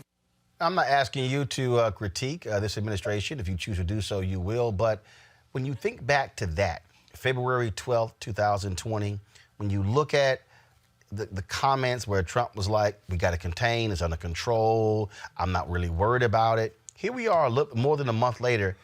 We still aren't even testing, 1,000 people a day. There are things that are happening more than a month later that should have been really in place a month ago. Can you speak to, when time is of the essence, how every day delayed makes this situation even worse? Yeah, Roland, and I appreciate that. The essentials of time are clearly important with respect to what you do, when you do it, and how you do it, and all based on, predicated upon the information available at hand at the time. We have a requirement to take your best information you have, and based on that information, take decisions and actions that are reflective of your understanding at that particular point in time, given who has the ability to certainly bring resources to bear. Unfortunately for me, I don't know what was going on February 12th, other than what I certainly recall from the news media as well. So I can't address and say what should have been done or not done at that point in time because I'm not aware of the information. I will tell you this. As a commander, there were times when I made a decision very, very quickly that I said, wow, I should have maybe waited 3 or 4 days because I had some information that I didn't have at the time. And there were times when information that I didn't have, but I just felt I needed to make a decision. I made that as well. And it turned out to be a good decision at the time. But there have been other times also that the decision was made and said, it would have been a better decision had I waited. So it's not the type of scenario that you can say absolutely what should have been the case or not having this thing called facts bearing on the situation. And you need to take advantage of those to the very best you can. And that's what we tried to do. And I would imagine and guess that that's what the leaders have tried to do at that time. I'm not sure. I don't know. I wasn't there, not privy to that. But I'm certain that from the standpoint of the military point of view and perspective, you have military, especially here in the Homeland Defense arena, the Northern Command, that they were doing those sorts of things based on information at the time and preparing themselves, looking at the contingencies, determining what might be available, should be called upon, and then preparing to offer that up as soon as it was requested by the National Command Authority or by the states. All right. Retired General Kit Ward, we surely appreciate you joining us, giving us that analysis. I keep saying this. It's important for us that we see African Americans who are doctors or who are experts in pandemics, but also in the military out here, because unfortunately in mainstream media, you swear when it comes to black generals, only one exists is Colin Powell. So always glad to have your voice. We appreciate you joining us. Thank you. All right, thanks a lot. Proud to serve. All right, thanks, sir. Tell your wife hello. All right, folks, we were talking about, first of all, this came in while we were interviewing General. Go to my iPad, please. Congressman Mario Diaz-Balart, a Republican out of Florida, has tested positive for coronavirus, becoming the first U.S. lawmaker to contract the virus as spreading throughout the United States. Remember, a number of folks were down there gathered at Mar-a-Lago, where different people tested positive. The mayor of Miami and so many others. Matter of fact, the chairwoman of the Republican National Committee, y'all noticed that they announced that she was being quarantined, but there's been no word about the testing because the White House complained that they complained that she went public with having symptoms. And again, that to me speaks to a White House that's unwilling to deal with reality and just wants people just to shut up and be quiet. Also, while we were sitting here talking, I got this tweet here, and I got to go ahead and talk about this here because I think it speaks to the problem that I think we have. So, you heard the people who've been quite critical of these stock buybacks in these companies. Well, this person, Lee Fang, just put this tweet out, and I had to pull it up, and it says, holy shit, Boeing spent $43 billion on stock buybacks, helping more than double its stock price in 2017, 2018, enriching shareholders, only to melt down from its mass-produced faulty planes and the current coronavirus crisis. Now they need a bailout, and you see they have the story there from nakedcapitalism.com. But here's the thing. They want a $60 billion bailout. Mark Cuban was right. I'm sorry. Yeah, Mark Cuban was all really these companies who spent billions, the $1 trillion they were able to bank from the Trump tax cut. What do these companies do? And the thing is, we kept saying Trump was lying. Oh, they're going to use his money and put it back into the companies and the workers. And the CEOs were literally on panels saying, no, we're not. We're going to do stock buyback. And that's the trickle-down nonsense that we've heard for years. I'll give Trump a little credit at this moment, though. He's headed in the right direction with the 2,000. Hopefully 2,000 per person. Nobody will get in the way and stop him. But the same thing happened when we did the bailout in 2008. We gave a bunch of money to bankers, right? And what did that get us? Pretty much absolutely nothing. My view was let them jump out the window like we did with the... I'm sorry. I'm sorry. Hey, Boeing, you're a plane maker. Guess what? Your financial problems are because of your Russian, the 737 MAX. Exactly. That's the deal. And I'm sorry, Boeing does not... 100,000 employees. That's not what happens to the 100,000 employees around the world? Boeing's. The bigger thing about Boeing is this. Which is why the CEO got forced out, and it's a new CEO. Yes, but we know Boeing as the plane manufacturer that pretty much supplies, most of the American airlines. The government other governments, other countries around the world, too. The government knows Boeing as one of their top defense contractors, and also the producer of most of the things that NASA needs to continue their operations. So that's why they're asking for a bailout. But I agree, these companies, they should have did what Apple's done over the year. They should have done with a lot of our strong top 20 companies in the country. They held their cash for a rainy day like this. Scott, Boeing, 2 years ago, Scott, 3 years ago, this isn't the business show, but 3 years ago, everybody was asking. No. 3 years ago, everybody was asking what Apple's going to do with the $100 billion campaign they had. They waited for a situation like this. And Google. Everybody say, what as a Republican? What do you mean? I don't believe in bailouts. Let me tell you something. I believe in moral hazard, all right? It's a stronger company. Wait, hold on. Shareholders. I believe in moral hazard. But if we're going to bail out, it needs to start. If we're going to bail out anybody, it needs to start with the American taxpayer. Listen, me being a Republican. Hold on. Wait. Eugene and Scott. You let him talk all the time. Just be quiet. Go. Me being a Republican is me believing in conscious capitalism. A big part of that conscious capitalism is companies doing the right thing first for their shareholders. You know what the best thing these companies should have did for their shareholders is make sure their balance sheets were healthy. Make sure their balance sheets provided long-term growth and long-term stability. Running through stock buybacks, Yes, it does. Yes, it allows for temporary growth. It allows for temporary helps stop. employees. No, it doesn't. No, it doesn't. It allows That's for a lie, higher Scott. You know earnings it. per share because there are less shares. It allows for one thing and one thing only: higher earnings per share because there are less shares. There are less shares earnings being distributed upon. To buy It's not. Scott, listen. I respect you as a lawyer. You're totally lost here. You're totally lost here. You're totally lost here. Sustained. Listen. Sustained. If I'm building a stronger company, if You my want a P&L strong is balance sheet. stronger, right? You want a strong cash position. You want to have enough cash. All those things. Finish. It has a better work environment. It helps the employees. It gives them expertise and training, and all of the strength of that P&L doesn't exactly go all to the shareholders, but there's more money reinvested. You may not like the percentage of what's being reinvested, but overall, it helps the strength of that company, and we need a strong Hold on. Wait, Boeing. finish. And Lauren. so if they do it through buyback, you don't like it, then tell them that they can't do it. They did none of that. Scott, I said, listen, even if you Donald don't Trump want has that, figured stop out that yelling. you're wrong. Okay? You're Well, I'm not wrong. We just disagree. No, We don't disagree. Hold up. You've been down that path. Hold up. You've been down that path with me. You're wrong. Wait. You are wrong as hell. You know what would allow for all of those things to take place? You know what would allow you all just don't like because shareholders make money. You know, the company makes money. You know what would allow for every Stop. For hundreds of thousands of employees. I'm done. What would I'm done. what would allow for all those things we're going to talk about, like actually developing your workforce, giving you increasing salaries? A strong cash position. A strong cash position on your balance sheet. Country. The ability, if your debt is called in tomorrow, you can just pay it off. Stock and the ability to do M&A deals because you have cash on your balance sheet. Cash on the balance sheet. Cash on the balance sheet. I got you. I got all that. The problem with what you're saying, and I'm hearing you, Scott, but the problem with what you're saying is the dollar stores, the Kmarts, the Targets, these people who pay, we're doing minimum wage, we're making all this money for the top 1%.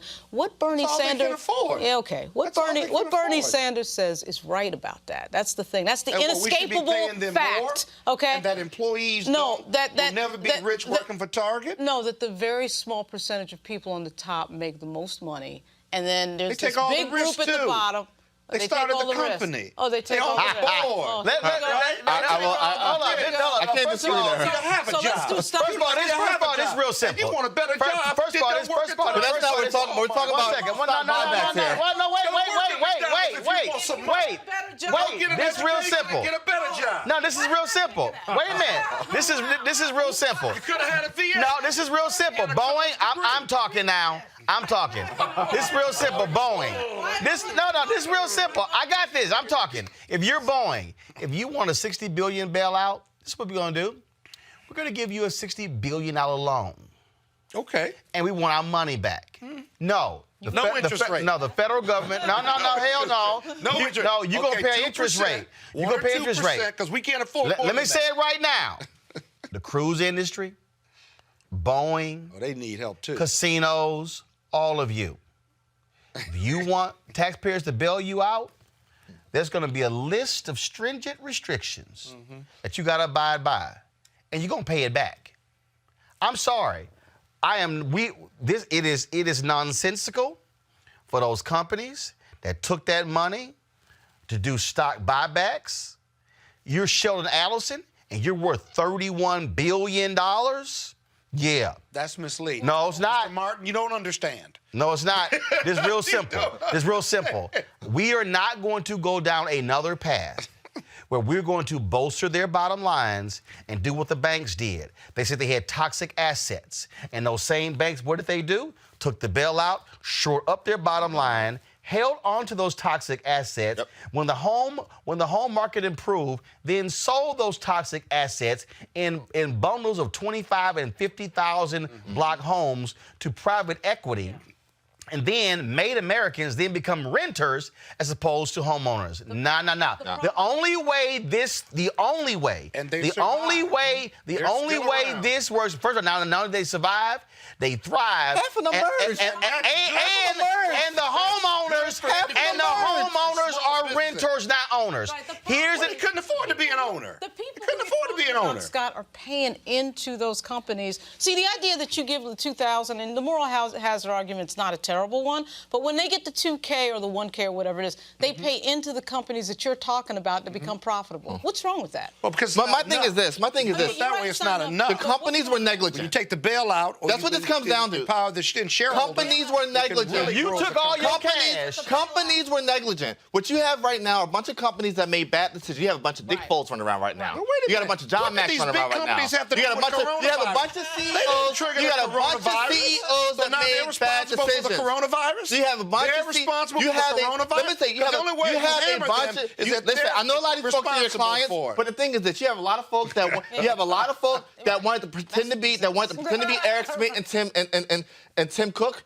And they can start their own companies and take all the risk. Listen, somebody that started as a small business owner, I understand it. But the thing is this.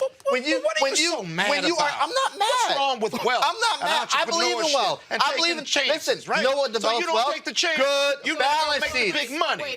Go for it. If you believe in entrepreneurship, then the money should go to small business. This real simple. Go to your shareholders. This real simple. Hey, y'all.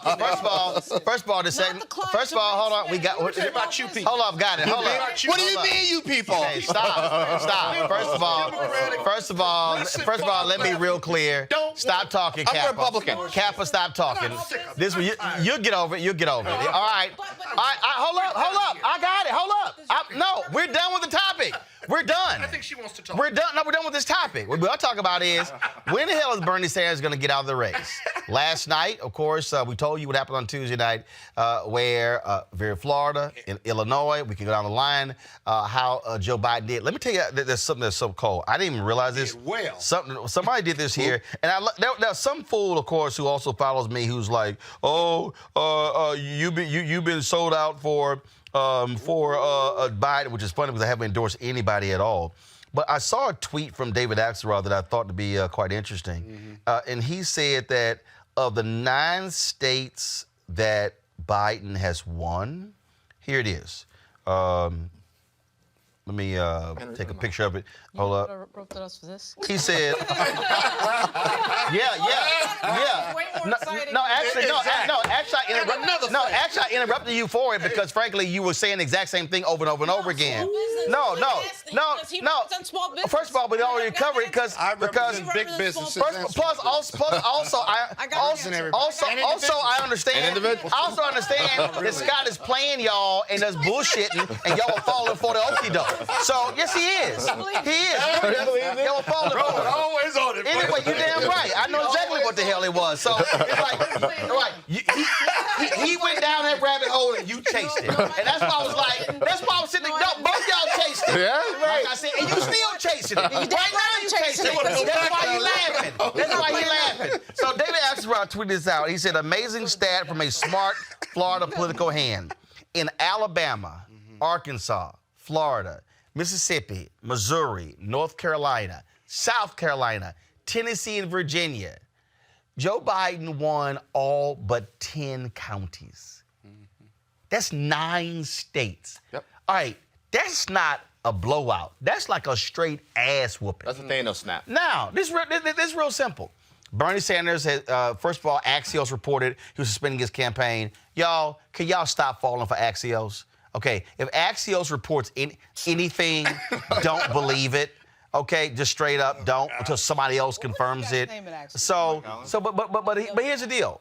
Here's the deal. Can Senator look? It's clear. First of all, also, Scott, at this point, Biden has more delegates ahead of Sanders than Obama had at this point against Hillary Clinton. Doesn't make sense to Senator Sanders to continue running after the shellacking that he keeps getting in these states, losing by 20, 30, 40 points to Joe Biden. It's an abject rejection, and so it makes no sense for him to continue. He needs to fall in. But this is his second run. I don't see the path forward. If you had Bernie Sanders on the show, if I were you, I'd ask him one question over and over again. What is the path forward to winning? And if you don't have a substantial path forward to winning, then you need to do like the other Democratic candidates, support Biden, unify the party, and let's go beat Trump. And I'd be interested in what his response would be, or any from his campaign, because right now, this isn't getting better. Other than the primaries being delayed, it's not getting better. And his message is the same, and it's soundly being rejected for results as opposed to a revolution. Lauren, Amy Klobuchar and Pete You disagree with excuse me, hold on a second. Amy Klobuchar and Pete Buttigieg dropped out after South Carolina because when they looked at the map, they saw literally ass whoopings being prepared. And in politics, two things happen. You can stay in and keep getting blown out, or you could actually pull out, maintain whatever leverage that you might have. When you look at these numbers, when you look at what happened in Illinois, what happened in Florida, he lost Washington State. When you look at, I'm going down the line, why do you stay in? Because do you have a path forward? Why do you stay in is because we're running a primary season. They're running for president. They're competing against each other. We would have said this about Joe Biden if we used the same logic of, oh, my God, he might lose. Biden would have got out. Buttigieg and Amy Klobuchar never had a chance of winning. Okay, first of all, no.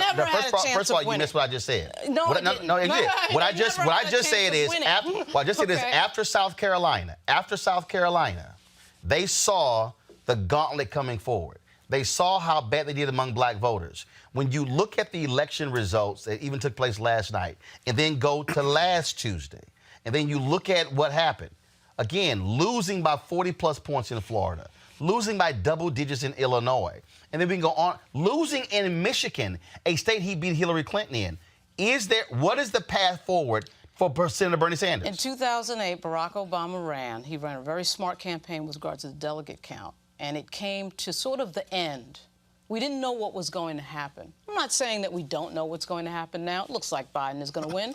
But if we look at the delegate count, it's 1,133 for Biden and 833 for Sanders. It's not that close, but it's not a complete blowout. Actually, I said, hold on. Biden has a larger delegate lead today than Obama had against Hillary. Great, fantastic. The guy is running for president. I know he's running for president. With everybody, he's running for president, and he has the right to run to the end. If it's okay with everybody. Here's the whole deal. He doesn't have a right to stay in. First of all, everybody has the right. Hold on. Everybody has the right. Hold up, Bloomberg. Is he going to drop? No. First of all, you can't win. Okay, hold up. Stop. Hold on. So first of all, I don't know what. That's always the conversation. There hasn't always. First of all, it hasn't always been the conversation here. This has been the conversation forever with Bernie Sanders. No. With who? With who? Why is he? With who? Why is he this? No. With who? With who? In general. No. I don't do general. I do this show. And so what I don't do. What are you asking right now? No, what I'm asking right now is a very basic question. You're asking when is he going No, I'm not. No, that's not. No, what I'm asking is if you have been blown out in multiple states. 10 counties. Okay, I'm reading in 9 states, you only win 10 counties. Okay, that means that you're getting embarrassed every week. The question I asked is, and I'll ask you, Eugene. The question is, I'm asking Eugene. When is he dropping I'm asking Eugene. You didn't let her finish. First of all, she did answer. She's finished. Okay. I'm asking Eugene. Do you reach a point, Eugene, where if you keep getting blown out, you actually are losing leverage, or do you drop out, realizing the path is getting smaller? So the thing is this. I think we have a situation here where Bernie's kind of drunk on his own celebrity right now, all right? He's drunk on his own celebrity. He doesn't have a pathway forward, but his folk around him, the team around him, Talcum X and crew, they're trying to figure out, what is their next step, right? What is their next step? They're lost right now. They're 3 weeks without a primary. Biden's delegate count is insurmountable. I mean, because of the way the system is. What's your point, though? My point. Excuse me, he's talking. Go. My point is that because I want to finish your point. I went through this as a Ron Paul supporter against Mitt Romney in 2012. Right. Bernie has a right to stay in until the end, but. Wait. As a former party official, the party has a right to form around Joe Biden as a presumptive nominee and move forward without him and pick him up along the way. But Bernie doesn't have a pathway forward, but he does have a right to stick in and stick it through. He loses his power and leverage the longer he stays in. Because what's he going to do with those delegates? What is his power? He waits to the end to get to the DNC. Well, his power. He will be powerless because one second. Scott is talking. I shut him up when y'all were talking. Finish your point. Got too many opinions over there. Finish your point. Go. He loses his leverage if he holds on and stays in the race into the DNC.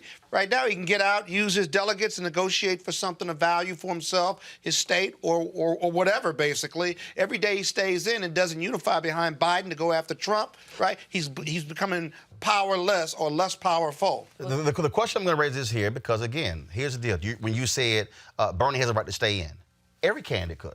Warren could have stayed in. Bloomberg could have stayed in. Buttigieg could have stayed in. Klobuchar could have stayed in. Kamala. Harris could have stayed in. Booker, Castro. I can go down the line. Hell, Delaney, Bennett, all of them.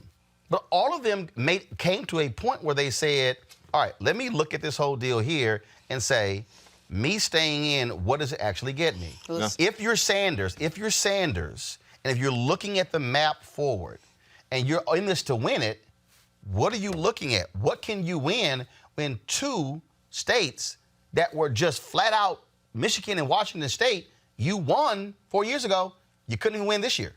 Yeah, that's bad. After watching Hillary Clinton and that bullshit that we saw with Debbie Wasserman Schultz and the DNC of, oh, it's just got to be her, it's just got to be her. I think competition is fine. I think people I didn't say having debates competition is fine as well, but there's a difference between competition and getting blown out. It's like the Harlem. Do you actually go to a Harlem Globetrotters game and think the Washington Generals are going to actually win the game? This is politics. This ain't basketball. This is politics. He gets to say, oh, it's a sport. Bernie Sanders might not like him, whatever. Wait a minute. You the same person who just sat there and said Klobuchar and Buttigieg had no shot. Show me Bernie's shot. Hands. Are you done? No. You said they had no shot. Show me Bernie's shot. What's the shot? No. Are you done talking? No. You said, hold up, Lauren. You said Buttigieg and Klobuchar had no shot. And you're still getting over that comment. I'm asking you. Over that. Show me where Sanders shot. Moments later. No, where Sanders shot. The point is, Bernie Sanders being in the race, I know it shakes everybody up. I know it bothers No, it doesn't. You keep going. Everybody losing. I know. No, everybody is the chattering Who's everybody? Class. The chattering class has been saying this for years about chattering class? For years Lauren, about we're Sanders. not. Lauren, there are 4 people here. Why is we are not talking the chattering class. Lauren, I'm asking you. I'm asking you a question. When is he dropping out? No. Lauren, you can't have it both ways. You want to have it both ways right now. Whatever. You're talking to yourself. No. You want to say.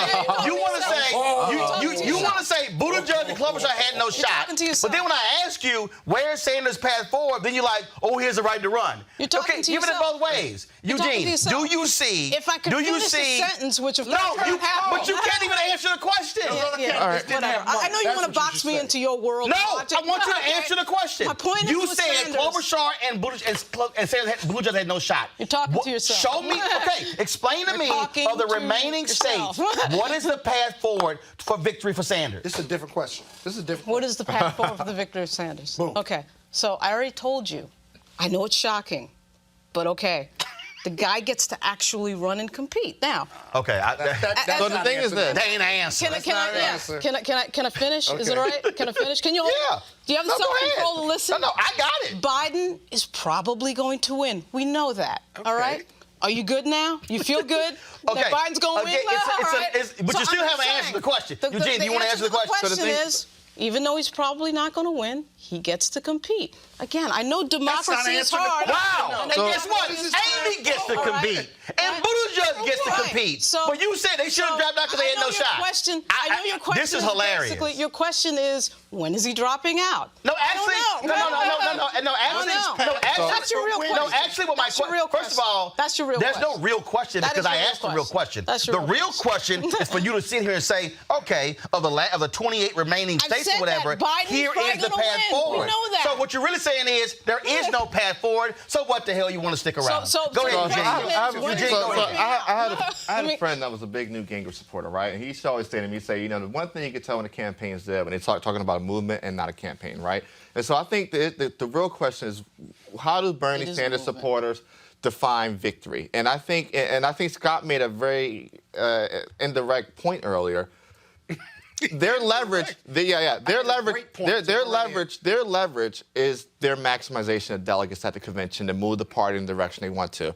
So if I'm Bernie Sanders, I probably do stick it in all the way through to maximize my delegate position. What does that get you? Wait, what does that get you? You get to now insert things to the party platform. You get to change the rules of the party for the next primary. You get to You get to negotiate your speaking slot. Now. He can't do Scott. Hold on, Scott. But promises are promises, but delegates force on the floor is totally different, Scott. As we both Hold on, Scott. And Scott, to that particular point. When you drop out, if you do that, you do exactly what Reverend Jackson articulated in 1988. Booyah. And so the point is this here: Right. if you're the Sanders campaign, then that's exactly what Reverend Jackson did. To the end, but that's exactly it. What are you talking about? Reverend Jackson did exactly that in 1988. Did you hear what I said? I said he had no chance. Who?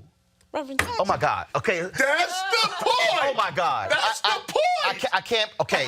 Okay, my God. Hold up. Stop. Hold up. I need to unpack this here. Wait a minute. I need to unpack this here. So you said Buttigieg and Klobuchar had no shot, but we look at the man. We showed you how Sanders has been getting drilled the last 3 weeks, which really means he has no shot. But you're like, well, but he has the right to run.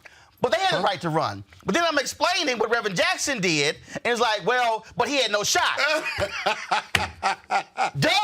When you have no shot, that means that you stay in for an ulterior motive. So what Reverend Jackson did, by staying in, he articulated why he stayed in, did exactly what you just said. Reverend Jackson stayed in, changed the party rules to maximize delegates. The speaking slot, he had leverage. In fact, the week of the convention, Reverend Jackson took a bus tour from Chicago to Atlanta. You thought he was a damn candidate, drove Michael Dukakis crazy, and he was able to negotiate Ron Brown becoming, of course, chair of the DNC. The point I'm making is... Who was his partner at the convention in doing that? It was actually also Dr. Ron Walters and also Harold Ickes. Okay. If you're Sanders, and what I'm saying is, if you're the Sanders camp, that's actually what you articulate. Yeah. What you say is, when you ask the question, why are you staying in, that's what you do. Yep. You do the exact same thing Reverend Jackson did in 1988. Because what Scott knows is the guy knows at the conventions, you know, the world sees the 3 days of television. But the real work of the convention is what goes on during the day and what goes on the week and a half before the convention. We have the platform committee and the rules committee and the nomination committee. All the committees are meeting and they're formulating the rules for the party for the next 2 to 4 years. Right. And hear me out though. My point is, because unifying behind Biden and going after Trump earlier versus later, that it's important for Sanders to get out of the race and continue to negotiate, or before he gets out of the race, negotiate for all those points. Because if Biden's going to not be the nominee, then Biden and the DNC can negotiate with him whatever they want to negotiate with him. He doesn't have to stay in to the end. Hold on, because to moderate Democrats and Biden supporters, I'm not a Biden supporter per se, but to that group of people, he gets more by leveraging his delegate getting out now. His only leverage is two things, Scott. His only leverage is delegates at the convention. And the second thing, these primaries are going to happen either way. So if something's going to happen either way, and I'm already on the ballot, my name's already there, and I'm going to go through it, it makes sense for me to see it all the way to the end. Maximize my delegate leverage. Maximize my delegate leverage. And Scott, the DNC's not going anywhere. The reason is Listen. How did the last DNC chair vote go? It came very close between him and Tom Perez and Keith Ellison. Tom Perez and Keith Ellison.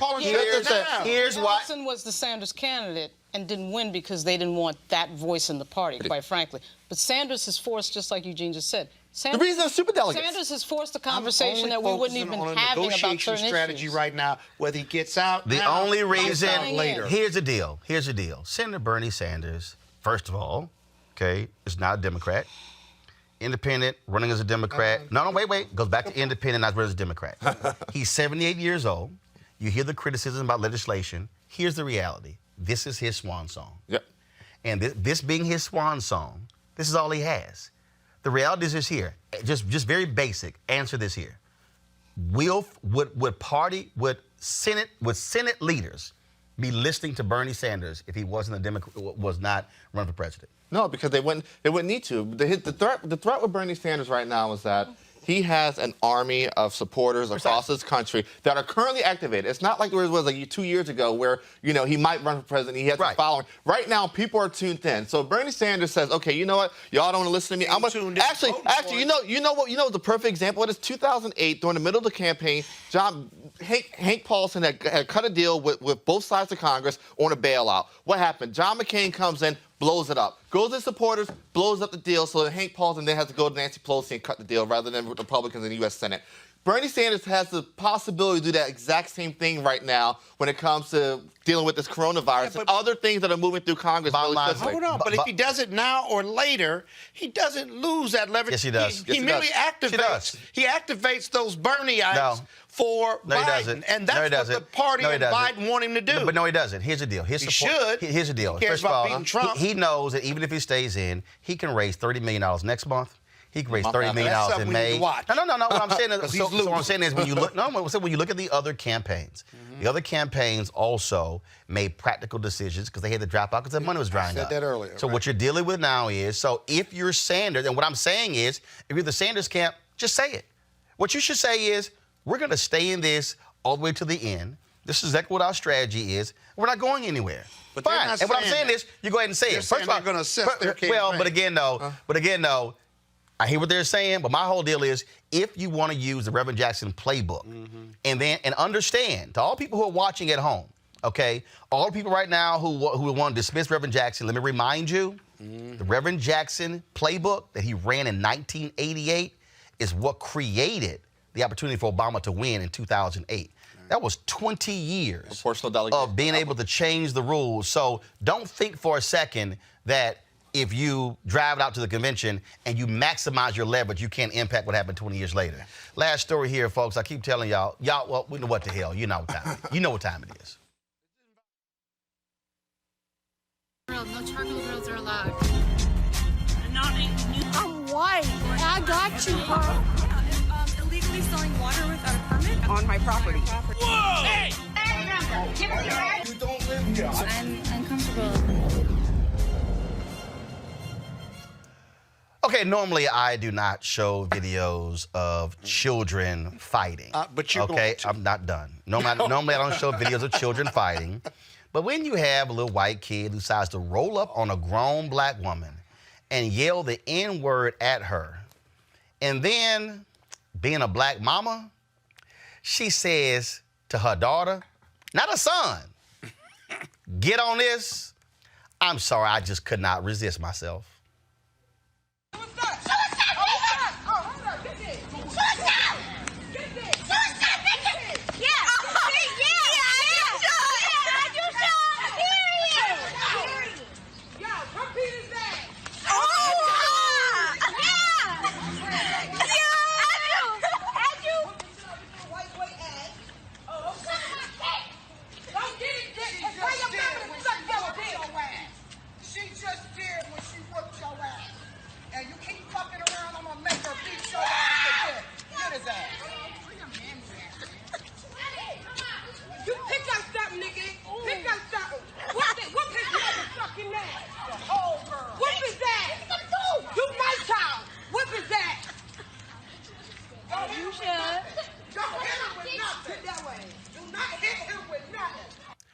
Okay, all I'm saying is, okay, when I saw the video, I couldn't. You ought to be ashamed of yourself. When she was like, get this. Yeah, no, listen, you dropped. She said more than that. Let it be known. Get this. You dropped that word. There are no rules and everything's suspended. Look, we played the other day. The only rule is to throw hands. Now look, Scott made a pledge earlier. I do think for the culture, if anything happens from that video, I think Scott should defend that kid and that lady. From a litigation standpoint. The mama was like, I ain't dealing with that. Get this. Yep. Okay. Like we said, handle my light work. There were crimes committed in that video. Okay, what were the crimes committed? It sounds like self-defense to me. Hate crimes? Assault. These kids couldn't have been more than what? 6, 8, 10 years old. Right. There's a juvenile justice system.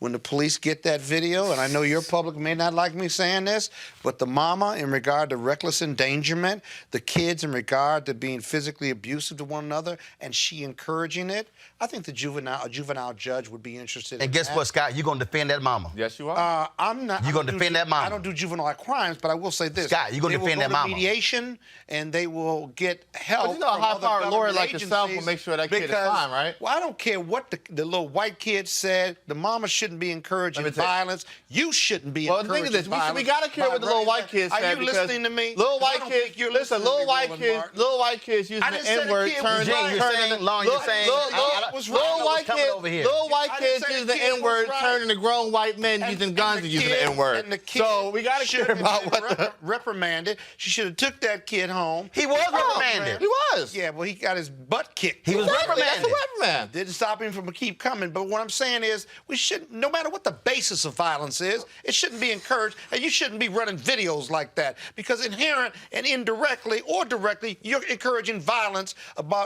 between young people, one black, one white. You let him say all of that. You did it. Yes, it's funny because I'm letting him finish his point. Because I'm right. Have you seen it? Because all the folks, what he just did. Because all the folks on YouTube, Facebook saying that's bullshit, Scott saying. That's why I let him finish it. Regulated by somebody on the internet. You ought to be regulated. You done? Any other comment on this? Government Scott down there. Really? Any other comment on this here? Hey, run that shit back. I'm not watching it. Don't run it back. Run that back. Run it back.